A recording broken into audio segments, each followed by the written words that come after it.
আচ্ছা, তো ৪ নাম্বার যে ম্যাথটা a plus b equal to 9m এবং ab equal to 18m square হলে a minus b equal two কত?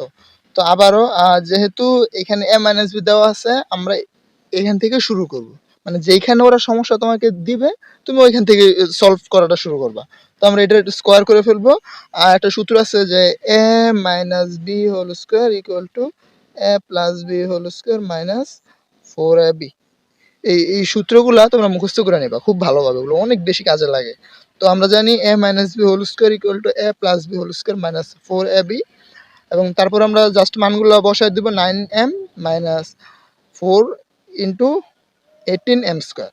তারপরে 9m স্কোয়ার এর স্কোয়ার করবো আমরা 81m square minus 72m square. তো দেখো 81 থেকে 72 বিয়োগ দিলে 9m স্কোয়ার বাকি থাকে। এখন দেখো আমরা কি পেলাম যে a minus b whole square equal to 9m square.